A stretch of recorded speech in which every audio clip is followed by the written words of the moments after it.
Et ce soir, nous recevons Alexandre Vincendé, maire Les Républicains de Rieux-la-Pape. Bonsoir. Bonsoir. Alexandre Vincendé. Alors, la nouvelle direction des Républicains a été dévoilée cette semaine suite à l'élection de Christian Jacob. Vous avez été désigné secrétaire général adjoint délégué pour la région Auvergne-Rhône-Alpes. C'est une nouvelle étape pour vous dans votre carrière politique avec ce rôle désormais au niveau national ? C'est surtout une reconnaissance des territoires.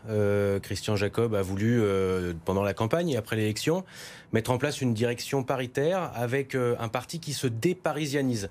D'un côté, toujours des parlementaires, bien entendu, avec des sénateurs, des députés, bien sûr, qui occupent des places importantes. Et de l'autre côté, des maires, des élus locaux qui vont représenter les territoires. C'est la conséquence aussi de la fin du cumul des mandats où finalement les députés et les sénateurs sont un peu déconnectés et on n'entendait plus la voix des territoires. Christian Jacob, avec son expérience, veut aujourd'hui que notre famille politique, qui est aujourd'hui celle qui a le plus grand nombre d'élus locaux en France, redevienne cette force des territoires et ça nous permettra de préparer beaucoup plus sereinement les élections de mars prochain. Et justement, ces élections, vous êtes également président des Républicains du Rhône, de la métropole. La campagne bat son plein actuellement. Vous étiez d'ailleurs candidat à l'investiture. C'est François-Noël Buffet qui a été choisi. Comment allez-vous mener cette campagne pour les métropolitaines ? Aujourd'hui, les choses sont claires. C'est la première fois que les grands Lyonnaises, les grands Lyonnais vont voter pour ces élections métropolitaines. Le match entre David Kimmelfeld et Gérard Collomb, bien sûr, met un peu de lumière sur cette élection métropolitaine nouvelle. Il faut quand même que l'ensemble de nos concitoyens sachent qu'en mars prochain, ils devront voter 2 fois, avec 2 urnes bien distinctes le jour du vote. Ça veut dire pour leur maire et pour les métropoles. Et pour la liste de leur circonscription métropolitaine. Je rappelle qu'il y a 14 listes, 6 sur Lyon, plus 8 en périphérie. Ce qui est important en tout cas, c'est d'arriver à proposer un vrai projet de rupture et d'avenir sur les mobilités. Je pense sur la sécurité et la tranquillité publique. Je crois que la métropole, avec cet outil de fusion entre la politique départementale et la politique urbaine, peut nous permettre d'avoir de nouvelles politiques publiques. Il faut qu'on puisse travailler sur le développement durable et qu'on aille aussi sur des sujets que la droite n'a pas explorés ces dernières années. Je pense vraiment que ça se jouera sur les projets. Au-delà de ça, il faut aussi que, et c'est ce qu'on souhaite avec le candidat que nous présentons, François-Noël Buffet, être aussi un peu au-dessus de cette mêlée et au-dessus de cette bagarre qui finalement ne donne pas une très belle image du débat public entre David Kimmelfeld et Gérard Collomb, qui ont gouverné pendant près de 20 ans ensemble, qui sont à peu près d'accord sur tout, mais qui aujourd'hui s'enferment dans une guerre de personnes qui n'élève pas le débat politique. Justement, Alexandre Vincendé, cette guerre entre Gérard Collomb et David Kimmelfeld pour la présidence de la métropole, est-ce que finalement ce n'est pas une très bonne chose pour vous, pour les Républicains, pour essayer justement de prendre la présidence de cette métropole ? Moi, je pense qu'il ne faut jamais regarder ses adversaires, il faut regarder droit devant soi, être sûr de ce qu'on peut proposer et aussi porter un projet de rupture avec les 20 dernières années, avec vraiment quelque chose d'extrêmement ambitieux. On est quand même la 2e métropole de France. On veut être une grande métropole européenne. Je pense par exemple sur les déplacements. Si on regarde les grandes métropoles européennes que sont Stuttgart, Munich, Zurich, par exemple Barcelone, aujourd'hui c'est plus de 100 km de métro. À Lyon ou sur la métropole lyonnaise, c'est environ 30 km de métro. Vous avez montré le métro B. On a fait une conférence de presse sur le plateau Nord récemment avec Philippe Cochet et Bernard Dupont, qui est élu à Satoné-Camp. Et on voit aujourd'hui que si on ne met pas le métro, qui pourrait aujourd'hui traiter près de 70 000 voyageurs par jour, ce sont les chiffres du Citral.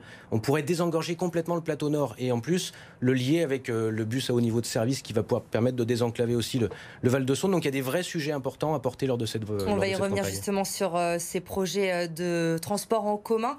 Mais pour ces élections métropolitaines, pour le moment on parle beaucoup effectivement de Gérard Collomb et de David Kimmelfeld. Ils prennent beaucoup de place. Les Républicains, on le sait, ne sont pas au mieux ces derniers temps. Il y a eu cette déroute lors des élections européennes. Est-ce qu'aujourd'hui, les Républicains peuvent encore exister sur la scène politique et lors de cette élection métropolitaine ? Moi je pense, parce qu'aujourd'hui, il faut quand même savoir qu'avec la belle vague qu'on avait réussi en 2014, beaucoup de mairies importantes sont aujourd'hui dirigées par des maires les Républicains d'une nouvelle génération. Je pense à Gilles Gascon à Saint-Priest, à Laurence Fautra à Dessines, je pense à Claude Cohen à Mions, je pense aussi à Véronique Sarcelli, Jérôme Moreau pour l'Ouest lyonnais. Mais ça n'avait pas suffi à l'époque pour avoir la métropole. Ça n'avait pas suffi, mais par contre, il va y avoir une force. Dans une élection où finalement, bien sûr, qu'il a les chefs de file qui ont une vraie visibilité, mais où les maires aussi dans leur secteur vont avoir une vraie force, un vrai impact, parce que ces maires-là ont été reconnus et sont reconnus pour le travail qu'ils font depuis maintenant presque 6 ans. Je pense que c'est une force que nous avons, cette force du terrain, cette force que nos adversaires n'ont pas. Aujourd'hui, il faut quand même savoir que les mairies et les Républicains sont les plus nombreuses dans l'agglomération.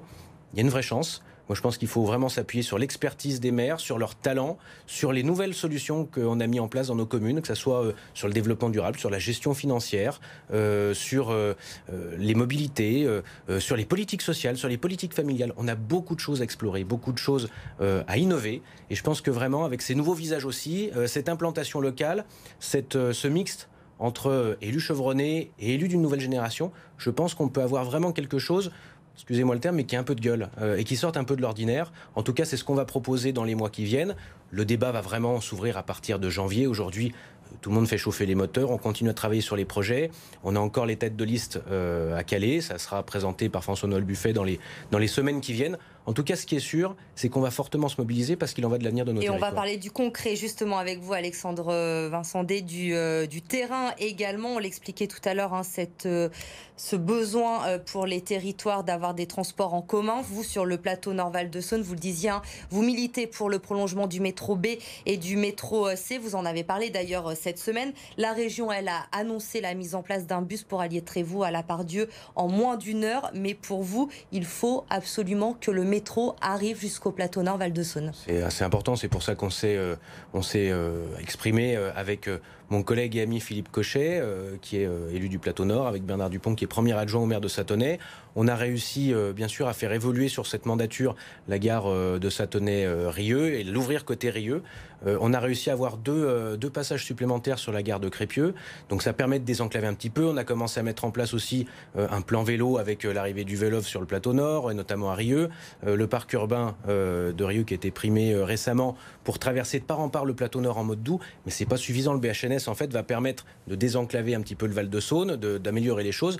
Mais le vrai sujet, en fait, c'est les options du métro que le Citral a présenté lors d'une réunion de travail qu'on a présenté à la presse. C'est-à-dire que si on prolonge le métro B de Charpennes jusqu'à l'autoroute, c'est 70 000 voyageurs par jour qui peuvent être pris en charge. Et en prolongeant le métro C, donc de Cuire jusqu'à l'autoroute, en passant par la gare de Sathonay-Camp, c'est 40 000 voyageurs jour. Je voulais juste imaginer ce qui peut se passer en termes de désengorgement, en termes de qualité de l'air, en termes de rapidité dans les transports en commun pour notre territoire qui est traversé tous les jours par plusieurs dizaines de milliers de voitures qui viennent du Val-de-Saône, qui viennent de la Plaine de l'Ain et qui viennent de nos territoires avec 14 000 personnes, par exemple, qui travaillent chaque jour sur Rieux-la-Pape. Une dernière question, Alexandre Vincendé. On va parler de votre ville à présent, Rieux-la-Pape. Vous allez vous représenter à Pour l'instant, je ne suis officiellement pas candidat, vous l'aurez remarqué. Mais vous, est-ce que vous pouvez nous l'annoncer ce soir? Est-ce que vous allez vous représenter à la mairie de Rieux-la-Pape? J'ai été élu il y a 5 ans et demi. Pour le plus beau des mandats, qui est celui de maire de Rieux, on est en train de redresser cette commune avec une insécurité qui baisse. On est la plus forte baisse de délinquance de toute la métropole en zone police. On a un parc urbain qui est en train de se créer, des investissements lourds avec un centre-ville qui est en train de sortir de terre, une nouvelle médiathèque, un nouveau cinéma, une nouvelle piscine. Donc vous n'allez pas abandonner comme ça. Ce qui est sûr, c'est que j'ai été élu pour 6 ans. Pas pour 5 ans et demi. Le temps de la campagne viendra.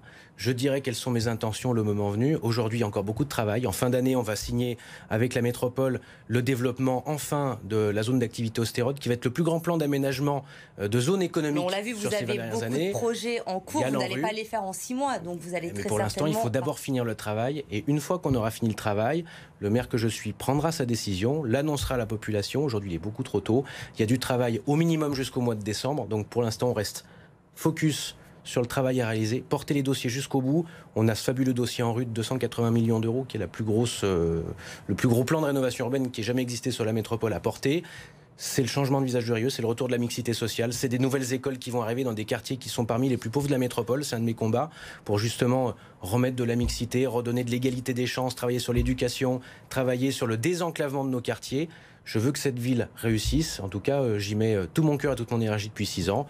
Et puis le moment venu, je dirais quelles sont mes intentions. Merci Alexandre Vincendé. C'était l'invité de Bonsoir Lyon.